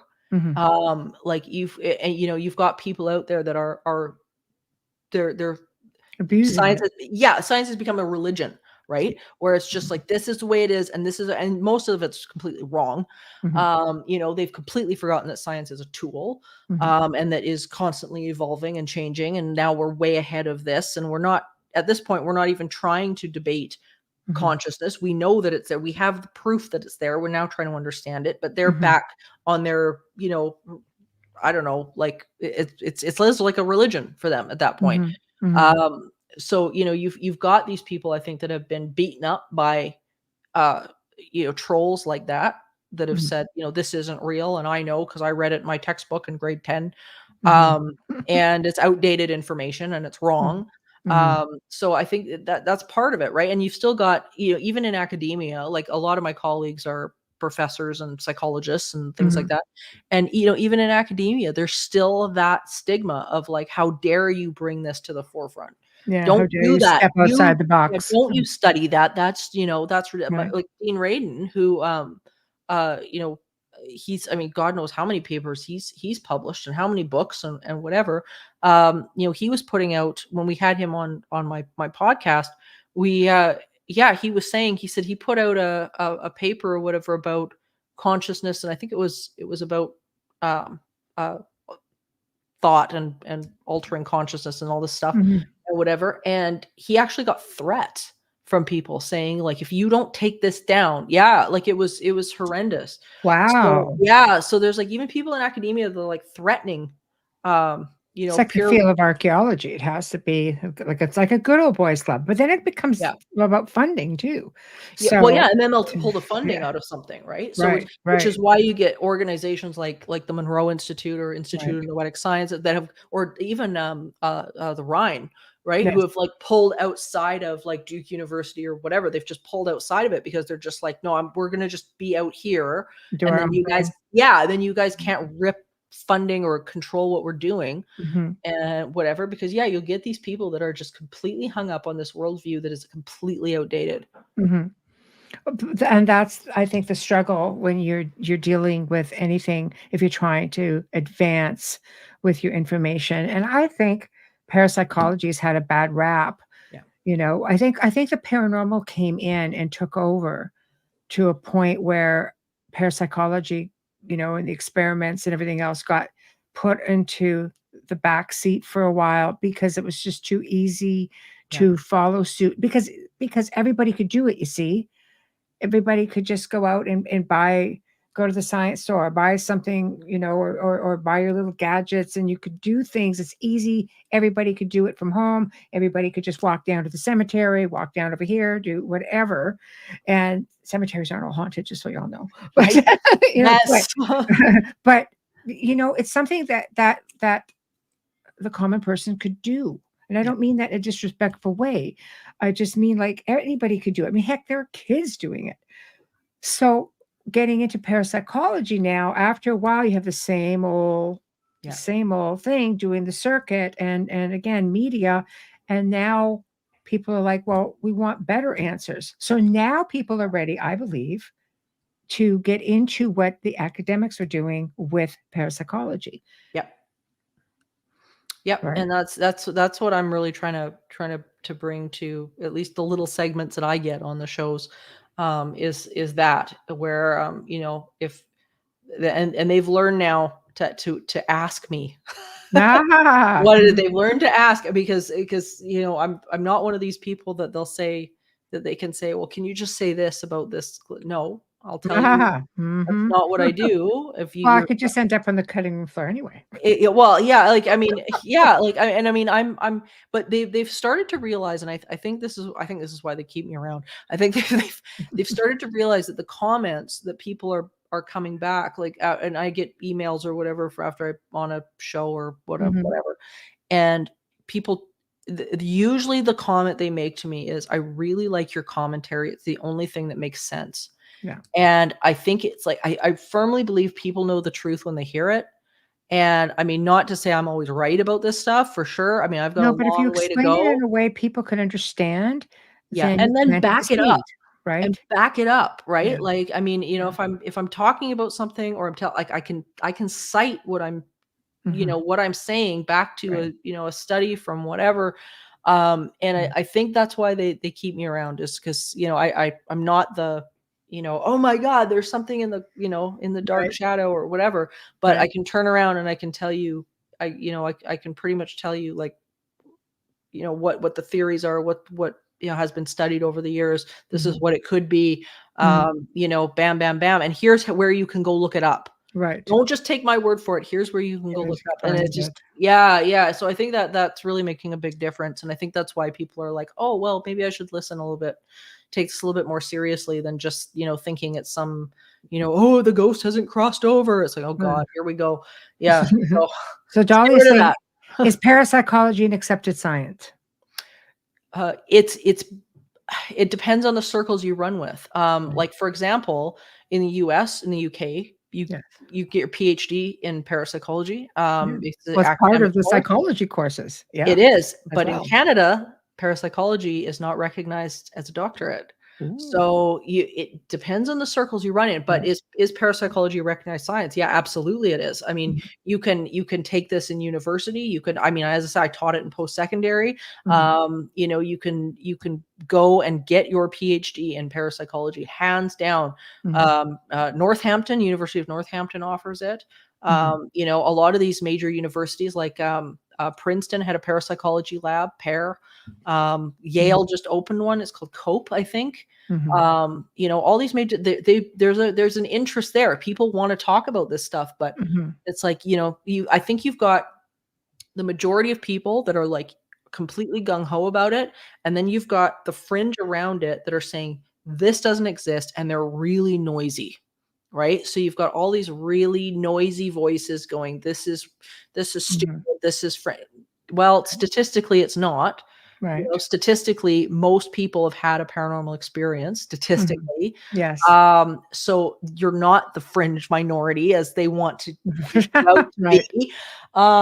But here you've got, yeah, I mean, so it is very accepted. The one link that I always send people to, if they want to dig into this, is called the Psi Encyclopedia, PSI Encyclopedia. It's online. It's by the Society of Psychical Research, and it's phenomenal. If you want to go down the rabbit hole of this, that's where you go. I use it constantly. and it's got some of the best articles, in my opinion, ever done about this. It's definitely one of the most extensive histories of Right. psychology. And another thing too that I think people don't realize, that always blows people's mind, is the fact that the largest parapsychology lab in the world, or parapsychology library in the world, is at Cambridge. And Yes. Cambridge, you Yes. know, so it's like, you want to Cambridge know if this is an University. accepted science. Right. Cambridge University has the largest library. So there you Well, I think the UK had it together with that long time ago. they did. They've been doing proper investigating and research for like 100 years at least, Oh, not more. yeah. 1700s. Yeah, 1800s for sure, because the Yeah. Society of Psychical Research was like 1882, I think. Right. Yeah, but it was, I mean, they started really early, and they started this. The SPR started by trying to get rid of the hoaxers, was Mhm. originally how they started. But Mhm. and then they kind of branched out into realizing, like, actually we can expand this into more than that. But they were Mm. trying to knock out the hoaxers, to be like, you guys got to stop that. Right. Well, it Yeah. makes it hard for all the good kids. Oh, So yeah, yeah, as well, especially with this AI shit coming out. It's Oh, like, I know. yeah, That would be a whole other thing right it's a there, whole, but, yeah, it's making you know. things really hard. So yeah. So, tell us, what you have coming up. How can we find you? Oh gosh. So, well, first of all, I'd love to thank you guys for having me. Thank you, Michelle, and thank Oh, everybody that's listening. pleasure. Pleasure. Um, but I'd love to have everybody join us on my podcast, Supernatural Circumstances. Yeah, myself and my co-host Mike Brown. We talk about this stuff, the for real stuff. Right.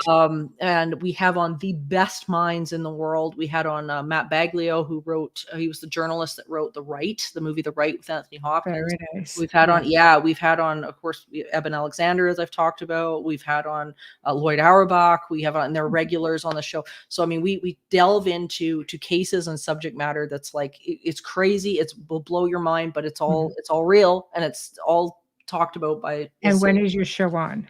It is bi-weekly. So it's on Mondays bi-weekly, and it's anywhere you can get it. Apple Podcasts, Spotify, iHeartRadio, you name it, it's there. You'll find it. Just search Supernatural Circumstances. One of my new shows, My Haunted Hometown, is going to be coming out in October, and that's going to be Travel Channel and T&E in Canada, and the usual Discovery Plus.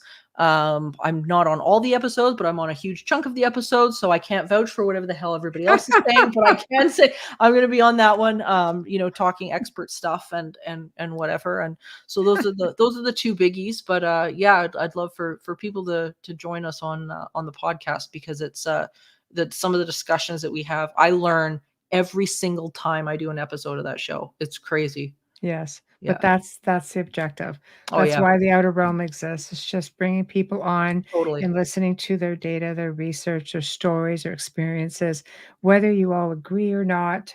The fact is that even if you can learn one thing, and I learned just as much from people as the audience does, and I love it. Yeah, me too. I love it. But thank you for joining me this evening. I would love to do it again sometime with you. Absolutely. You just give me a shout and we'll set it up. Yeah, maybe we'll do something for Spooky Month. Hey, it's a really good idea, because it's coming up. It is coming up. No. And I say we do it. Let's do it. Yeah. All right. We'll figure it out. Just, you know where to find me. I will. And I will find you, and I will message you. Perfect. Okay, perfect. Thank you, Morgan. Thanks, everyone. Bye. Hey, good night. Well, we've come to the end of another fantastic segment of the Outer Realm. And Morgan, isn't she lovely? Yes, I have nice friends. So Wednesday night, we welcome the return of dear friend Nathaniel Gillis. As I'm counting down the time here, he's going to be talking necronetics. Yep, it's a study of the self-replication of species. Evidence suggests that the dream demon, being the incubus and possession, all play a role in it. And that's just for starters. So make sure you tune in. Thursday, we welcome John Myler, Cyber Operations Chief, retired, of the 144th Fighter Wing U.S. Western Air Defense Sector, author and pioneer of Christian ufology, which is a very unique blend of UFO research and end-time prophecies. So definitely going to be worth watching. And I will leave you guys with, I haven't had time tonight for one podcast awards, and it's going to be this one. Meantime, have a good weekend, guys. See you next week. News on the flip side. It's time for you to get out and nominate your favorite podcast. There's an amazing show I want you to consider for the People's Choice Podcast Awards. The News on the Flip Side, in the category of politics and news. News on the Flip Side is a much different news and political program, which is not deemed as opinion news. Listen as anchor host Joe Montaldo brings you just the facts from trusted sources, which will allow you, the people, to make up your own minds on the various stories being reported on. Go to podcast